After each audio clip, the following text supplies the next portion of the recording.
What's your family's darkest secret? Everyone always told me how lucky I was to have the cool mom, the one who'd buy us Smirnoff Ice for sleepovers as long as we stayed in the house, who wore Lululemon and On Clouds to school pickup, who Jessica would call for advice instead of her own mother. Your mom is only 36, Jessica said during bio class that Tuesday. We were supposed to be working on our family tree projects, but she was mostly just complaining about her own mother. God, mine's like 52. Does your mom even have gray hair yet? Not really. I was trying to fill out the chart Mrs. Reyes had given us, but I kept getting stuck on the birth years. You're so lucky she had you young, Jessica said, sighing dramatically. I never really thought about it. Mom was just mom. Young, yeah, but that was normal to me. She'd had me at 20, which wasn't that young. Plenty of people had kids in their 20s. Mrs. Reyes wanted 3 generations minimum, with birth years and genetic traits mapped out. I had most of it except mom's exact graduation year. I texted her during lunch. What year did you graduate? She wrote back 2006-ish with a shrugging emoji, which seemed weird because mom remembered everything, like everything. She could tell you what she ate for lunch in 7th grade. I tried looking through old boxes in our basement after school, but mom's yearbooks weren't there. We'd moved around a lot when I was younger. Stuff probably got lost. Our town's small enough that mom went to the same high school I go to now, so the next day I went to the library after last period. I started with 2006, the year she'd said. Flipped through the senior portraits alphabetically. No mom. Okay, maybe 2005? She could have graduated early. Nothing. Tried 2007, then 2008. Found her in 2012. I almost missed it because I wasn't looking that far forward, but there she was. Senior portrait, same smile, hair a little different. Sarah Mitchell, future plans, nursing school. I pulled out my phone. If she graduated 2012,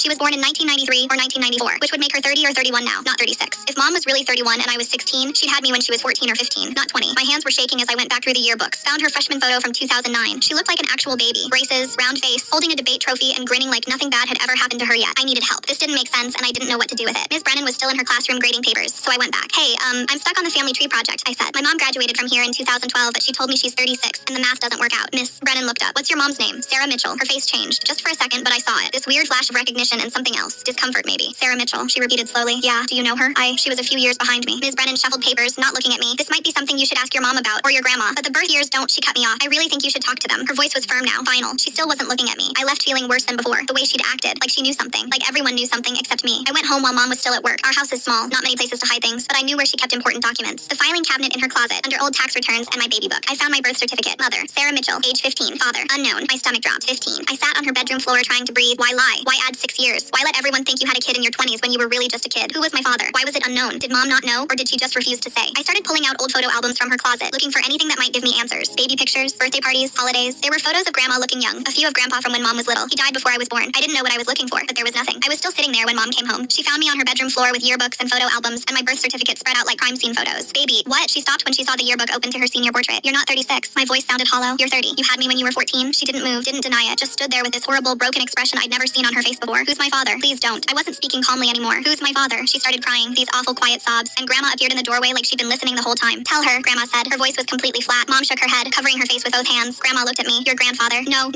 I thought about grandpa in those old photos. The man who died before I was born. He's dead though, I said, even though I already knew. Grandma shook her head. He's at Bedford Correctional Facility. He's been there for 17 years. People always said she looked young enough to be my sister. Turned out they were closer to right than they knew.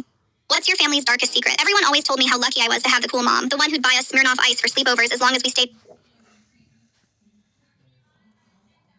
When you try. Have you ever seen someone win without even trying? Our high school had this massive dodgeball tournament every spring, juniors versus seniors, and whoever won got to skip the fitness test that quarter. The entire gym would pack with kids screaming their heads off. This year, the stakes felt higher. Our senior class captain was Jake, this chill guy who played baseball but wasn't like super intense about it. The junior captain was Austin, who basically lived in the weight room and never let anyone forget it. Draft day was pure chaos. Austin went first, obviously picking his gym buddy Connor. Jake picked Emma, who did track. Back and forth it went. All the usual suspects getting chosen. The football guys, the soccer girls, kids who actually showed up to PE instead of hiding in the bathroom. I was sitting in the bleachers with my phone, honestly just waiting for this whole thing to be over. I'm not athletic at all. I wear oversized hoodies and my idea of cardio is walking to the vending machine. Then I heard my name, Drew. Everyone turned to look at Jake like he'd lost his mind. A few people actually laughed. Austin smirked and whispered something to Connor that made them both crack up. I pointed at myself like, me? Jake nodded. Yeah, you. I walked down to join the team, my face burning red. People were already making jokes about how this was basically a free win for the juniors. The tournament started. First few rounds, I did exactly what everyone expected. Nothing. I stood in the back corner, maybe moved a step or two when balls came flying my way. Honestly, I was just trying not to embarrass myself completely. Nice strategy, Jake, Austin yelled across the gym after we won our second match. Hide the weak link in the back. By the semifinals, most of our good players were out. It was down to me, Jake, Emma, and 2 other kids against Austin's full squad of athletes. That's when something clicked. I stopped thinking about everyone everyone watching. I stopped caring about looking stupid. I just started moving the way I did every single day after school. See, nobody at school knew this, but my little cousins are absolutely obsessed with dodgeball. Like weirdly obsessed. Every family barbecue, every weekend sleepover, every random Tuesday when I'm babysitting, we're in the backyard throwing tennis balls at each other for hours. My aunt even bought them this whole set with foam balls and everything. I've been dodging projectiles thrown by sugar-high 8-year-olds for like 3 years straight. The finals came down to 5 juniors versus just me and Jake. Austin was grinning like Christmas morning. This is gonna be embarrassing. The whistle blew. I dropped into this weird crouch I'd learned from dodging my cousin Tyler's fastballs. First throw came right at my head. I slid left without even thinking. Second ball aimed for my legs. I jumped and caught it one-handed. Austin was out. The gym went completely silent for like 2 seconds, then exploded. Kids were literally standing on the bleachers. I was in some kind of zone now. Everything felt slow motion. Duck, weave, catch, throw. Duck, weave, catch, throw. One by one, the juniors went down. Last kid standing was Connor, Austin's buddy. He wound up for this massive throw, putting everything behind it. The ball came screaming toward my chest. I caught it with both hands, barely stumbling. Game over. Seniors win. The entire gym rushed the court. Jake ran over and lifted me off the ground like I'd just won the Super Bowl. Dude, how did you know? Emma asked Jake while everyone was celebrating. Jake just shrugged. Saw him during warm-ups last week. Kid moves different when he thinks nobody's watching. Turns out, Jake had been observing everyone for weeks, looking for hidden talent. He noticed how I unconsciously dodged when kids threw crumpled papers in class, how I never got hit during the random ball games in PE.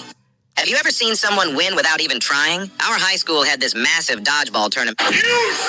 Not old. A 5-letter word. Let's try fresh.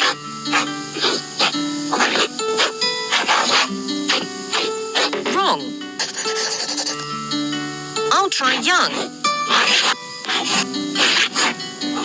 Nice, that's right. These words are a clue to the main phrase and the other words. To solve the main phrase, we need to find the correspondences and move the letters correctly. Only then can we find out what the phrase is hiding.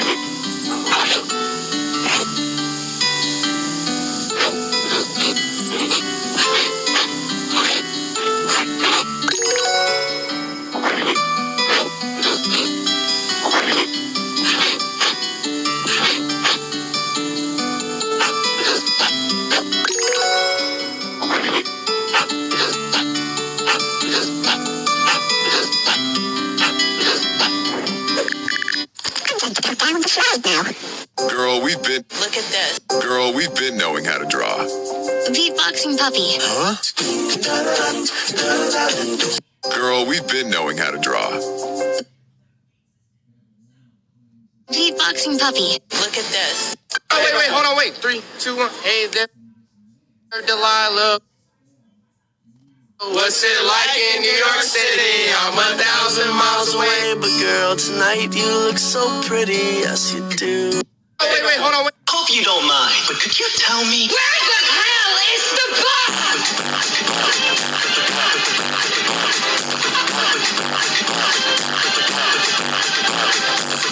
Hope you don't mind, but could you tell me Where the hell is the box? Alphabet. Glinda. My neighbor's wife abandoned their 6 foster kids with a note saying she never signed up for this. I showed her what stepping up actually looks like. The first time I met Angela, she rolled her eyes at me. I'd brought over a welcome casserole when she and her husband Lincoln moved in 3 years ago with their 6 foster kids, all half-siblings ages 4 to 16. She took the dish. Polite. Apparently, I left a dinner party early because of vegan lasagna. I thought I was being polite. Apparently, I humiliated an entire dinner party instead. A few weeks ago, one of my friends invited a group of us over for dinner. Before the event, she told everyone she was making vegan lasagna. I'm not vegan myself, but that didn't bother me at all. I actually enjoy a lot of vegetarian and vegan meals, and I figured it would be a fun opportunity to try something new. So I showed up expecting some version of lasagna, maybe vegan cheese, plant-based meat, or a creative substitute. Honestly, I was open to whatever she wanted to make. Then dinner was served, and what landed on my plate looked nothing like lasagna. There were no noodles, no cheese, no sauce, no baked layers. Instead, it was basically a stack of raw vegetables. The pasta layers were large lettuce leaves with slices of tomatoes and other vegetables layered between them. It looked more like a salad that had been stacked vertically than any kind of lasagna. Now I want to make it clear that I didn't complain. I didn't make faces. I didn't joke about it. I didn't criticize her cooking. She had recently started getting into veganism and was excited about trying new recipes. So I genuinely wanted to be supportive. I sat down, thanked her for the meal, and ate my entire serving. The problem was that after finishing it, I was still starving. I'm not someone who needs giant portions, but a few layers of lettuce and vegetables just didn't feel like an actual dinner. As the evening went on, I could feel my stomach getting emptier by the minute. I can considered asking if there was more food, but honestly, I didn't want to embarrass her in front of everyone. She had obviously spent time preparing the meal and was proud of it. So instead, I stayed for a while, chatted with everyone, and then decided to head home a little earlier than I normally would. What I didn't realize was that several other guests felt exactly the same way. A few people left around the same time I did, and while we were walking to our cars, someone jokingly said they could destroy a pizza right now. Everyone laughed, and somebody suggested actually getting pizza. And somehow, within 10 minutes, we were all sitting at a local pizzeria ordering food. Nobody was trying to be mean, nobody was mocking our friend, nobody posted pictures online, nobody sent messages about it. We were just hungry. I ordered a pizza, ate way more than I probably should have, and honestly forgot about the entire situation until a few days later. My phone rang. It was my friend, and she was furious. Apparently, she had somehow found out that several of us had gone to get pizza immediately after leaving her dinner party. She said it was incredibly rude and insulting. She told me she had spent hours preparing dinner, only for multiple guests to leave and go eat somewhere else afterward. She said it made her feel humiliated and embarrassed, and that it looked like everyone was making fun of her cooking behind her back. I tried explaining that wasn't what happened at all. I told her I appreciated the effort she put into making dinner. I reminded her that I had eaten everything on my plate. I pointed out that I never complained or criticized the food. I was simply hungry. I didn't want to make a scene at her house, and I certainly didn't want to ask her to cook something else for me. But she said that wasn't the point. According to her, the fact that multiple guests left and immediately went out for food made it obvious that nobody enjoyed what she made. Now some of our friends are split. A few think I should have stayed longer and kept my mouth shut, even if I was hungry. Others think if you invite people over for dinner and tell them you're serving lasagna, it's reasonable for people to expect something more filling than layered lettuce and tomatoes. Honestly, I never intended to hurt her feelings, but I also don't think quietly eating a second dinner after leaving makes me a bad person. Comment pizza if you would have gone for food afterward too. Like if lettuce stacked in layers doesn't automatically become lasagna. I left a dinner party early. Security guard pulled his gun. The metal detector went off like it does every morning, and the new security guard pulled his gun on me. I threw my hands up. Wait, it's my prosthetic leg. That's what sets off the alarm. I work here. Just ask Jerry, the regular guard. He knows me. Watch yourself. He didn't care about anything I had to say and kept the gun aimed at my chest. Jerry was running late this morning, and if I wasn't careful, this was going to be the death of me. Empty your pockets. Slowly. I lowered one hand at a time and tipped everything onto the tray. The lobby was empty. Too early for anyone else to be in. He pointed at the detector with his free hand. Walk through. Please, just look at my badge. Walk through. Now. I pulled my badge off and held it out to him with shaking hands. He smacked it out of my hand. I walked through the detector. The alarm went off again. Get on the ground. No, call Jerry. He kneed me in the stomach, and I dropped face first onto the tile. He zip-tied my wrists behind my back and pressed the gun against the back of my head. Nice try, Miss Bank Robber. Let's see what you tell the cops. What the hell? Jerry's voice cracked across the lobby, and he came running toward us. He shoved past the new guard, knelt down beside me, and sliced through the zip tie with his pocket knife. Jerry pulled me up by the shoulders and turned on the new guard with murder in his eyes. Why was she on the floor? The new guard's mouth opened and closed. She kept setting off the metal detector. Jerry walked over to where my badge had slid across the tile, picked it up, and shoved it against the new guard's chest. Read it. The new guard's eyes moved across the words. Notice, this employee has a prosthetic leg with metal. Will set off metal detectors. I rolled up my pant leg, and the metal caught the morning light. The new guard's gun hit the floor. He didn't last the day. The metal detector went off like it does every morning, and the new security guard pulled his gun on me. I threw my hands up. Wait, it's my prosthetic leg. That's what... Sorry, guys. My sister mocked me for being adopted until Pop forgot every name but mine. I was adopted at 6, and my sister Nadia made sure I never forgot it. Every argument ended the same way. You're lucky they took you in. You're not actually one of us. She said it so often I started to believe it. Our parents loved me. I knew that. But Nadia had a way of making the word real feel like a door that was always closed to me. The only person who never made me feel like a guest was Pop. Pop was my dad's father, and he'd come over from a tiny fishing village in the Azores when he was 19. His English never fully took. 50 years here, and he still spoke in broken pieces, slipping into Portuguese whenever he got excited or tired. Most of the family treated him like background noise by then, nodding politely and moving on. Nadia barely looked up from her phone when he talked. But when I was 8, Pop pulled me onto the porch swing, pointed at the moon, and said a word in Portuguese. I repeated it back wrong, and he laughed so hard he wheezed. That was the first lesson. I didn't even realize it was a lesson. For years, it stayed our secret. While everyone else tuned him out, I'd sit with Pop after dinner, and he'd teach me the names of the fish, the words to the songs from his village festival, the prayers his mother used to whisper. I bought workbooks and hid them under my mattress. I practiced in the shower, on the bus, mouthing the sounds until they felt like mine. Pop started calling me Marinero, his little sailor. He said I had the patience of a man who waits for the tide. Nadia, meanwhile, built her whole identity around being the real grandchild. She'd post old photos of Pop's fishing boat with long captions about her roots and her heritage, even though she couldn't say a single word he grew up with. One Sunday, she caught me practicing in the yard and snorted, "Why do you even bother? You're not related to him. You're just playing dress up with someone else's family." She said it loud enough for the cousins to hear, then laughed and walked off. At dinner that night, she announced how connected she felt to that side of the family, while Pop sat 3 feet away, struggling to follow a language that was never his. Then last winter, Pop had a stroke. When he came home from the hospital. Something had shifted. The English was almost gone. He'd look at all of us with this lost, frightened expression, like he'd woken up in a country full of strangers. He stopped answering to names. He'd grip the arms of his chair and repeat the same phrase over and over, Cadeo meu marinero, and nobody in the family had any idea what it meant. The doctors called it confusion. Nadia called it so sad, and went back to scrolling. They planned his 90th birthday anyway, half a goodbye disguised as a party. Everyone quietly certain he wouldn't really know they were there. The day came. 40 relatives crowded into the living room. Pop sat in his chair, eyes far away, flinching every time someone leaned in too loud. Nadia knelt in front of him with the cake, saying his name again and again. Pop, it's me! It's Nadia, your granddaughter! Nothing. He looked straight through her. She stood up, embarrassed, and muttered that he was too far gone to get it. The room went quiet and heavy. That's when I crossed the room, knelt where she'd been, and said it softly. Estu aquí, vo. I'm here, Grandpa. Pop's eyes snapped to mine. The fog lifted for just a second. Marinero, he whispered, and his whole face broke open into the smile I'd been missing for months. I answered him in Portuguese, told him about the boat, the festival song, the moon over the porch swing. He grabbed my hand and wouldn't let go, talking fast now, the words spilling out of him after weeks of silence. The whole room stared. My dad started crying. What is he saying? He asked. I translated. He's been asking where his little sailor went. He thought you'd all left him alone in here. Then Pop looked around at every face in that room, then back at me, and said one more thing slow and deliberate, so I'd be sure to get it right. I felt my throat close as I turned to the family. He says, I started, that blood gave him a family, but I'm the one who stayed to learn it. Nobody moved. Nadia stood frozen by the cake, the candles still burning, with absolutely nothing left to say. My sister mocked me for being adopted until Poor people who have dated rich people. What did you learn? When I met Olivia at the coffee shop where I worked, I had no idea she came from money. She ordered the same thing every Heckle, Aaron. Poor people who have dated rich people. What did you learn? When I met Olivia at the coffee shop where I worked, I had no idea she came from money. She ordered the same thing every morning. A simple black coffee, no fancy add-ons. We'd chat while I made her drink, and she seemed down to earth, laughing at my terrible puns. After 2 weeks of flirting, she asked me out. I was nervous about taking her anywhere nice on my barista salary, but she suggested we grab hot dogs from the cart outside my work. That's when I knew she was different from other rich girls. It wasn't until our third date that I realized just how wealthy she was. She casually mentioned her family's beach house, and I joked about how fancy that sounded. Then she showed me pictures. It wasn't a beach house, it was practically a resort. 5 bedrooms, private beach access, indoor pool. My entire apartment could fit in their garage. I almost ended things right there. How could this work? I shared a cramped apartment with 2 roommates and drove a car held together by duct tape, but Olivia didn't care. She never made me feel less than. When I couldn't afford fancy restaurants, we'd cook together in my tiny kitchen. Then came the dinner at her parents' house. Their driveway was longer than my street. A butler, an actual butler, opened the door. Her mom looked me up and down, noting my $20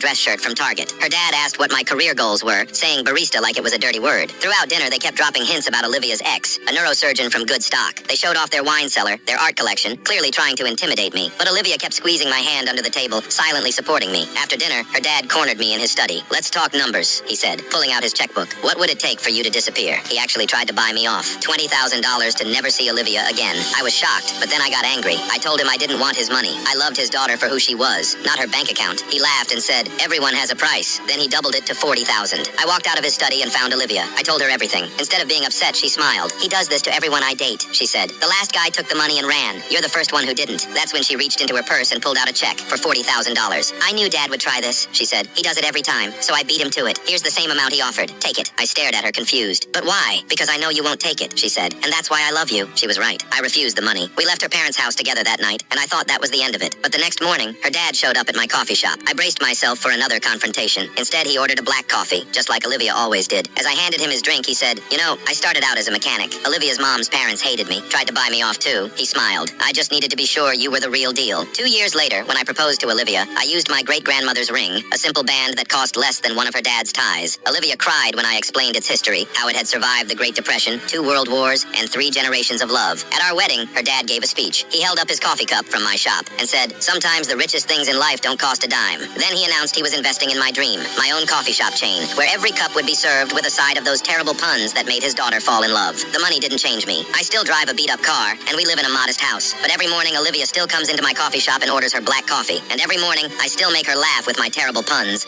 Poor people who have dated rich people. What did you learn? When I met Olivia at the coffee shop where I worked, I had no idea. 7 years later, I disappeared after my husband chose my best friend as his mistress. 7 years later, I returned as Claire Vale, bought his debt, exposed his forged lies, and took back the empire he built on my grave. My best friend was wearing my wedding ring at my husband's birthday party in my house. Marissa arrived late in red satin, the way women arrive when they want every head to turn. Every head turned. Bennett noticed her the way a man notices when he stops pretending. I watched him laugh too loud at her jokes, watched her touch his wrists, watched his mother Vivian smile into her wine like she'd been waiting for this exact moment. Then Bennett stood to make a toast, thanked investors, thanked Vivian, thanked friends who had become become family. His eyes found Marissa. She stood up, raised her glass toward me with a smile sweet enough to poison tea. Some women are chosen for appearances, she said. Others are chosen because they are unforgettable. The laughter died instantly. I rose slowly from my chair. Bennett grabbed my wrist. Sit down. I looked at his hand on my arm. Then I walked out. On the terrace, he came after me. You embarrassed me, he hissed. I embarrassed you? You walked out in front of half the city after my best friend announced she was your mistress. Keep your voice down. No. He froze. I never told him no. I want a divorce, I said. Bennett stared at me. Then he smiled, slowly, deliberately, like a man revealing a trap. With what money, Claire? My stomach dropped. The house is mine. The cars are mine. Your accounts run through mine. You signed the prenup. You told me it was family paperwork, and you believed me. He stepped closer. If you try to humiliate me, I'll make sure Savannah remembers you as an unstable little wife who couldn't handle my world. I whispered. You wouldn't. He leaned in. Darling, he said. I already have. By midnight, I was gone. I left my wedding ring on the driver's seat of my car near the river. Left a note that said, I can't do this anymore. Then I walked into the rain and kept walking. Not because I wanted to die, because I refused to let them finish killing me slowly. A woman named Ruth found me collapsed in the mud off a service road. She fed me eggs and coffee and didn't ask what I'd done to deserve it. She called her nephew Daniel, a corporate attorney in Atlanta. He read the prenup twice. Then he said, your husband is arrogant. That's your legal opinion? My legal opinion is better. He protected his inherited assets, not independent income, not anything you build yourself. If you start over, he cannot touch it. I almost laughed. Build something, me. The woman Bennett called decorative. What do you know? Daniel asked. I thought of every dinner where Bennett talked deals assuming I was too soft to understand. Every financing structure, every hotel acquisition, the housing project I had practically run while he accepted the ribbon cutting credit. Real estate, I said. Hospitality, debt. Daniel nodded. Then we start there. I cut my hair, changed my name, opened a consulting firm under Claire Vale, my mother's maiden name. I worked 16 hours a day for 7 years. I learned how men like Bennett bought distressed neighborhoods, pushed out the people living there, and sold it to newspapers as revitalization. Then I started buying their debt instead. By year 6, I had more money than Bennett Whitmore. By year 7, I discovered his empire was rotting from the inside, and I bought the rot. The night I walked back into Savannah, every champagne glass in the ballroom seemed to freeze. The gala was at the Whitmore Grand Hotel. The keynote sponsor banner above the stage read, Vale Capital. Bennett turned from the bar and saw me. His glass shifted in his grip. Marissa saw me next. Her champagne flute slipped and shattered on the marble floor. I walked toward them slowly. Every step echoed. I stopped directly in front of Bennett, close enough to be real, far enough to be untouchable. Hello, Bennett. Claire? His voice cracked. We thought you were dead? I said, no, you hoped I was. The entire ballroom stopped breathing. Bennett looked up at the banner, then back at me. His eyes widened as the pieces locked together. Claire Vale, Vale Capital, his debt, all of it. Yes, I said, I bought your debt. His face went the color of old deeper. I leaned close enough that only he and Marissa could hear. 7 years ago, you told me I had nothing. No money, no name, no options. I looked at the room around us.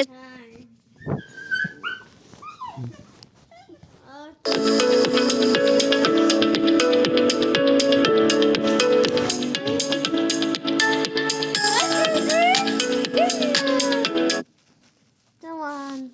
Come here. Come here, Bella. Disney! Disney! Disney.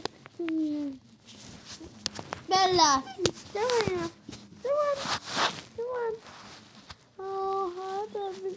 Oh. Hi. You're adorable. Go, baby. Go. What? You an angel. Come here. Daisy!